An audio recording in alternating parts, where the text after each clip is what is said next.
de qué se trata esta metodología. ¿Qué es el pensamiento visual? Adriana, si nos podrías explicar un poquito más. Claro que sí, el pensamiento visual es algo que tenemos los seres humanos desde los orígenes, porque si nos ponemos a pensar, la primera comunicación fue en las cavernas, nuestros antepasados escribían y en realidad dibujaban lo que les estaba sucediendo y así pudimos conocer quiénes éramos. Eso fue mucho antes de la escritura, después vinieron los jeroglíficos, los pictogramas, los mapas, todo eso fue visual y mucho después vino la escritura. Con lo cual es un lenguaje universal que lo fue siempre, que la famosa frase, una imagen vale más que 1000 palabras. Digamos, nosotros podemos viajar a cualquier parte del mundo y manejar en cualquier lugar del mundo con conocer la señalética y no necesitamos hablar el idioma, con lo cual es un idioma universal. La imagen, el dibujo es universal. Y hoy más que nunca, estamos mirándonos, nos están escuchando, pero cada vez el mundo es más visual, las nuevas generaciones son más visuales, con lo cual el impacto que tiene lo visual en las personas es maravilloso. Así que se trata de eso, de poder, con imágenes, poder comunicarnos y permitir utilizar los dos hemisferios, porque en general lo que utilizamos es nuestro hemisferio izquierdo, y al poder compartir texto e imagen, podemos hacer ese link entre hemisferio derecho y hemisferio izquierdo y tener muchísimas más posibilidades, ¿no? Adriana, lo que cuentas de sus orígenes es una necesidad entonces del ser humano de bajar esto que tenemos en la cabeza y plasmarlo, bueno, ahora en un papel, antes quizás sobre piedra, no sé, pero es una necesidad que tenemos de sacar lo que tenemos dentro y cuando ocurre eso, ¿qué tenemos como resultado? Un montón de cosas, desde emociones, muchas veces, porque conectamos con las emociones. Tenemos la posibilidad de ver las cosas más claras, siguiendo el ejemplo de los dos presidentes. Si yo pudiera tener toda la información con la que cuento lo más objetiva posible y plasmarlo en una hoja con imágenes, con texto, en donde yo pueda ir siguiendo y haciendo conexiones, porque también lo que nos permite es hacer nuevas conexiones. Nosotros cuando escribimos linealmente, y nuestro cerebro no piensa linealmente. Entonces, cuando vemos la hoja en diferentes dimensiones y podemos empezar a hacer ese tipo de conexiones de información, podemos ser mucho más creativos, tener información nueva que creíamos que no teníamos, podemos entender mejor las cosas. Ordenamos los pensamientos. Claro, cuando tenemos, nuestro cerebro piensa mucho, entonces esa posibilidad de bajarlo a una hoja nos posibilita primero vaciar la cabeza, que a veces necesitamos vaciarla un poco, ¿no? Pero además de vaciarla nos permite ver un montón de cosas usar la palabra ver las cosas de otra forma, que si no, no las veríamos. Es maravilloso y bueno, me ha pasado que hay gente que conecta, obviamente depende de qué tipo de ejercicios y de actividades que esté haciendo en las organizaciones, las emociones empiezan a fluir también porque hay una conexión diferente. Pensá, Carla, que cuando nosotros en la educación, nuestra educación está muy ligada a todo lo que tiene que ver con la lectoescritura, y en algún momento abandonamos el dibujo. El dibujo es algo solamente para hacer en la clase de dibujo. Claro, el que es creativo, el que tiene la habilidad de dibujar, como que es, pero por lo que me están diciendo, chicas, es una forma de comunicarnos. Y quizás, Sandy, podrías un poco ahondar en este término que decíamos y que decía Adriana, ¿no? Es un lenguaje, es una forma de comunicarnos, el pensamiento visual, eso de coger y bajar toda la información que tenemos en la cabeza y ponerla. Y decía, y recordaban, pues, ¿no?, que antes de la escritura, de la invención de la escritura, pues ya esa era la forma en la que la gente se comunicaba. Así es, y como dice Diana, o sea, es como que a veces nosotros decimos inconscientemente, oye, hacer el dibujo, y va más allá de hacer el dibujo. Por eso a nosotros nos llamó mucho la atención esto de decir que es un lenguaje, porque te permite comunicarte, ¿no? Te permite conectar, como decía Adriana, te permite abreviar, pero no solamente es como conectar la idea y plasmarla, sino conectar a las personas. La organización te puede hablar utilizando pensamiento visual, el líder te puede hablar, tú como colaborador puedes hablar con tu compañero a través del pensamiento visual con cosas muy pequeñas o más elaboradas, ¿no? Ya depende de en qué niveles, obviamente hay cursos ya de esto y es una herramienta que puede ampliarse mucho más, ¿no? Pero eso es la riqueza de usar pensamiento visual y de verdad que se abre la mente se abre la mente y uno tiene como mayor claridad para tomar decisiones, hasta te sientes más cómoda uno cuando llega a un espacio donde donde te reciben con un cartel de bienvenidos, donde hay post-its. Nosotros nos encanta poner post-its, marcadores, porque oye, es como que enseguida se te abre la mente y uno comienza con la plumita y comienza a hacer el garabato, ¿no? Entonces, esa es la riqueza de esta herramienta. Bessie, Adriana ya nos ponía el ejemplo de que, claro, en este escenario político en donde tenemos que elegir un presidente y hay mucha gente que siempre está con dudas, no sabe y está tratando de ver, bueno, quién es el candidato ganador para entonces irme con esa corriente, pero nos sirve, ¿no? El ejemplo que nos está esta herramienta. Pero dentro de las organizaciones, en las compañías, ¿qué tanto influye o qué resultados logra una compañía que realiza estos ejercicios quizás o plasma esta metodología dentro de su organización? Mira, Carla, lo que mencionaba Adriana me conecta mucho con Design Thinking, ¿no? Y Design Thinking es precisamente una herramienta de innovación donde ahora en particular se está enfocando mucho a que volvamos a ver de nuestros clientes y sus características y volvamos como a prototipar a nuestro cliente. Y Visual Thinking te ayuda hartísimo porque imagínate, así como Adriana hablaba de poner a los dos candidatos como marcando sus principales, haciendo visibles sus principales características y sus conexiones, tú haces lo mismo con tus clientes.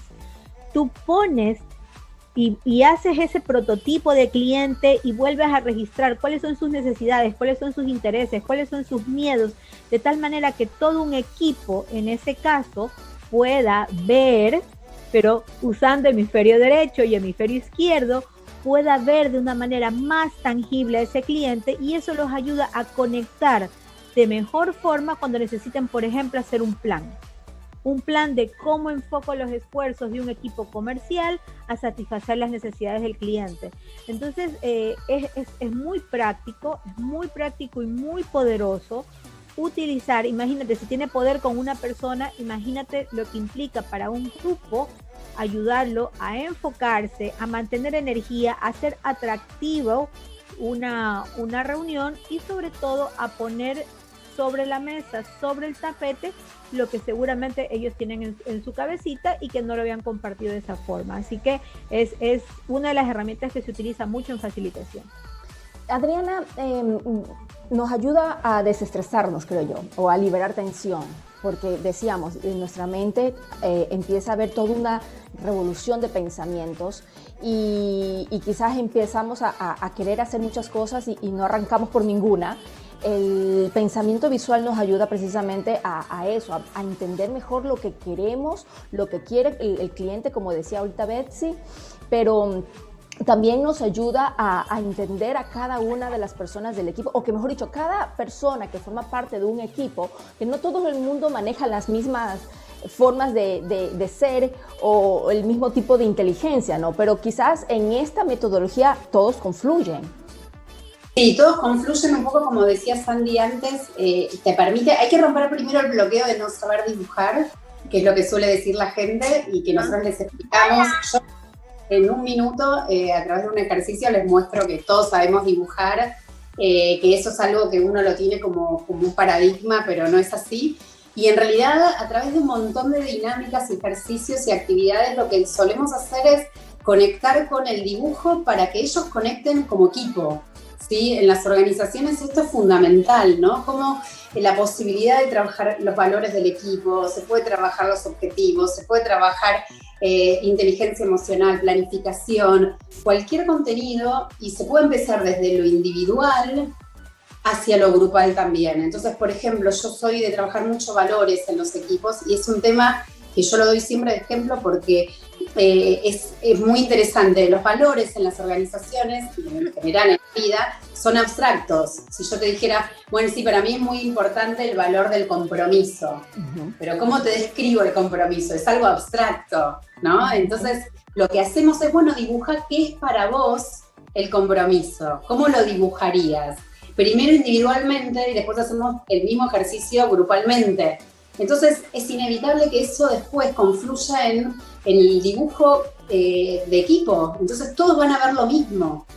Y ya es mucho más profundo el nivel de conversación que van a tener. Invita a tener conversaciones mucho más poderosas, porque les hace hacer preguntas que si no se hubieran hecho. Hubieran dicho todos, sí, este equipo es muy importante el compromiso, y seguramente en algún momento iba a haber un quiebre, porque el compromiso que entendía uno no era el mismo compromiso que entendía el otro. Y de esta forma evitamos los malos entendidos. Ok, ¿en qué circunstancias tú recomiendas aplicar el pensamiento visual? ¿Y cada cuánto tiempo? En todas. Se puede usar en cualquier tema, te diría. Yo trabajo mucho en organizaciones con equipos formados y trabajo con individuos que se dedican a diferentes cosas. Se puede aplicar a cualquier tema. Con adultos es más difícil que con niños y jóvenes, porque lo tienen más incorporado todavía el lenguaje visual. Los adultos estamos mucho más, con muchas más barreras, pero cualquier tema, el pensamiento visual lo podemos usar como un medio para facilitar y para lograr nuestros objetivos. Simplemente, como decía Sandy, esto de la posibilidad de escribir, de dibujar, de agarrar fibras, marcadores de colores, nos conecta con algo que tiene que ver con nuestro niño interior, que lo dejamos en algún lado, y que sí, pero si lo piensas bien, Carla, cuando nosotros dibujábamos antes de escribir, ¿sí? Con lo cual es un lenguaje que lo tenemos, y como yo siempre digo, hay que volver a alfabetizar visualmente. Eso es quizás el trabajo por ahí un poco más complicado, porque a la gente le genera resistencia. Claro. Porque si yo les digo la palabra árbol, a todos les viene seguramente se imaginaron un árbol, pero si tienen que escribir, van a escribir la palabra árbol, no la van a dibujar. Entonces ahí hay un quiebre, porque vos la pensaste como imagen y la escribiste como texto. Con lo cual eso es lo que se trabaja todo el tiempo en las organizaciones, y también indirectamente estamos trabajando la creatividad, los vínculos, las relaciones interpersonales. Así que te diría que todos los temas son aplicables. Sandy, ¿qué recursos necesitamos para poder aplicar el Visual Thinking? Mira, lo chévere de esta herramienta es que puede ser muy elaborada, como dice Betsy, una palabra, con mucha parafernalia, con los marcadores más caros, como puede ser con los marcadores más económicos, con un lápiz, o sea, normalmente, y lo más, digamos, lo más económico es siempre tener post-it, hojas. Nosotras, por ejemplo, usamos esta práctica para nosotras en la pizarra de la oficina, y armamos el cronograma del mes. Y lo ponemos súper creativo, ponemos cosas con marcador, cosas con, post-it. También puedes usar plastilina, o sea, lo que tú tengas a la mano. A veces tienes crayones, a veces por los hijos tenemos hasta escarcha, o sea, lo que te permite hacer un dibujo. Y la verdad es que sí, hay que más que todo sacarse de la mente esto de que yo no sé dibujar. O sea, con bolita, palito, lo importante es que para ti tenga sentido, y hacer eso es también agarrarle práctica, ¿no? Como dice Adriana, es un tema de volver es casi que alfabetizar, porque te toca guardártelo en el chip. Y casi todos nosotros lo hacemos visual, o sea, claro, bueno, lo que dice Sandy me suena súper interesante, porque Betsy me cuenta que ustedes desde lo que es el organizar el horario ya utilizan esta herramienta. Exacto, o sea, desde lo más sencillo y cotidiano hasta el tema más profundo y que de repente necesito yo hacer para poder sacar. Hay clientes, probablemente se dé eso, ¿no? Que hay clientes te dicen, quiero esto, pero no te logran decir exactamente lo que quieren, y entonces tú, ¿cómo le das lo que quiere? Esto creo que ahí o sea, trabalengua me sonó. No, pero lo que tú dices es verdad. O sea, el cliente no necesariamente te expresa claramente lo que quiere, pero sí lo que necesita. Y ahí es cuando, en cambio, a uno la experiencia le ayuda. Porque tú lees esa necesidad y, por ejemplo, si necesitas liberar creatividad y para romper ese mito de no sé dibujar, lo que nosotros hacemos es que colocamos en las mesas manteles hechos con papel bond. En una mesa de trabajo, el tema es cualquiera, imagínate cualquier tema, viene el grupo y encuentra papel bond sobre su mesa, y tú tienes crayones, tienes marcadores, y resulta que tú los ves mientras estás manejando la sesión, que no faltará alguno que coge su crayón y comienza a dibujar solito en el mantel. ¿Por qué? Porque eso libera tensión. No todas las personas pensamos en plano. Hay personas que necesitamos conectar con imágenes.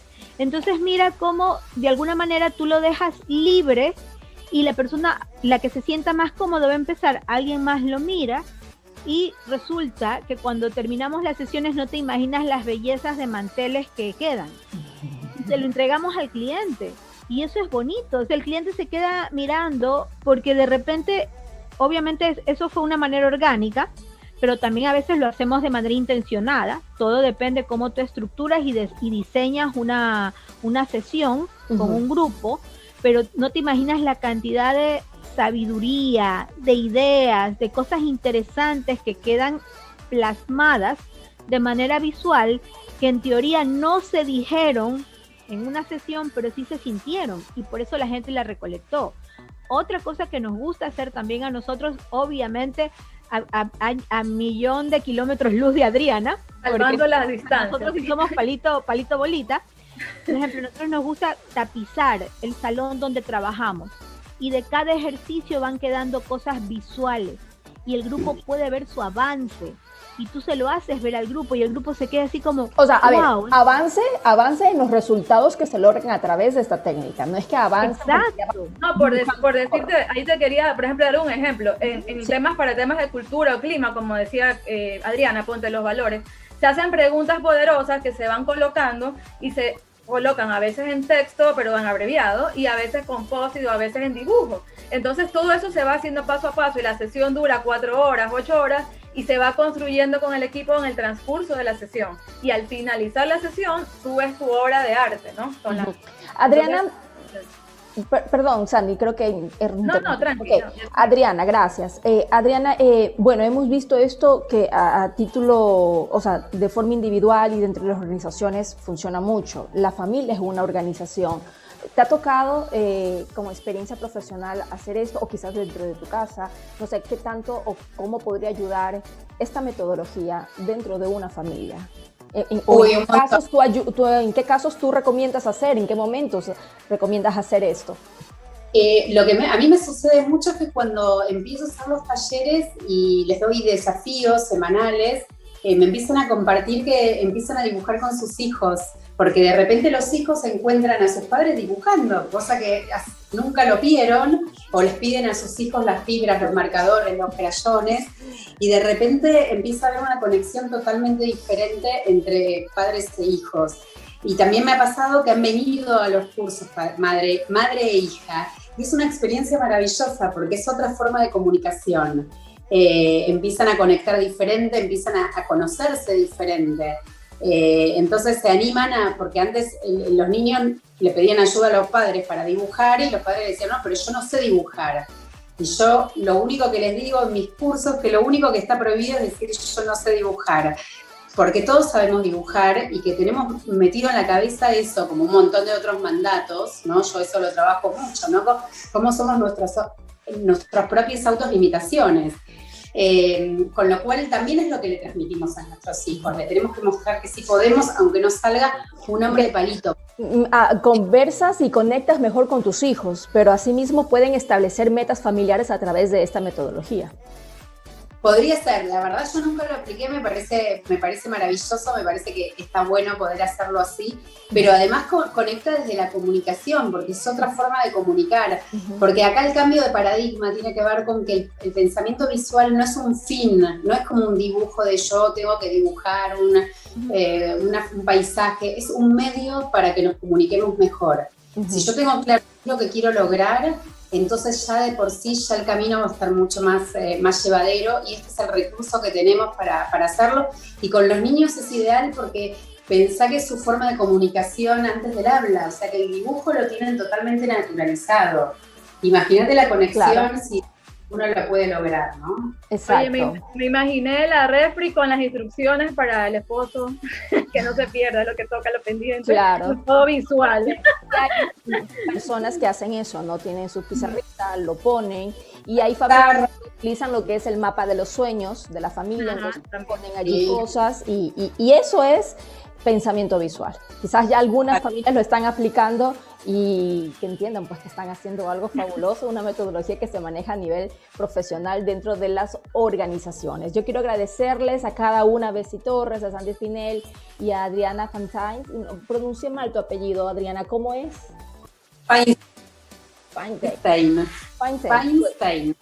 Muchísimas gracias a las tres por haber estado aquí en Vino para Inspirar. Quizás algo para concluir esta entrevista que quisieran compartir. No, en mi caso, si quieren conocer un poco más de la técnica, pueden seguirme en Instagram como Ojo que Piensa. Ahí van a ver cuáles son mis trabajos, porque también el pensamiento visual sirve como un fin en sí mismo. Yo hago registros visuales, que es una técnica muy linda dentro del pensamiento visual. Y bueno, y conocer un poquito de los talleres abiertos por si quieren participar en alguno. Como ya les dije antes, no tienen que saber dibujar, así que los y las espero. Perfecto, muchas gracias. Sandy, Betsy, un abrazo. Gracias. Nos vemos el 19 en otro espacio de conexión, en todo caso, ¿no? Pero Vino para Inspirar sigue. Hasta pronto, que estén muy bien y así Gracias. Buen día.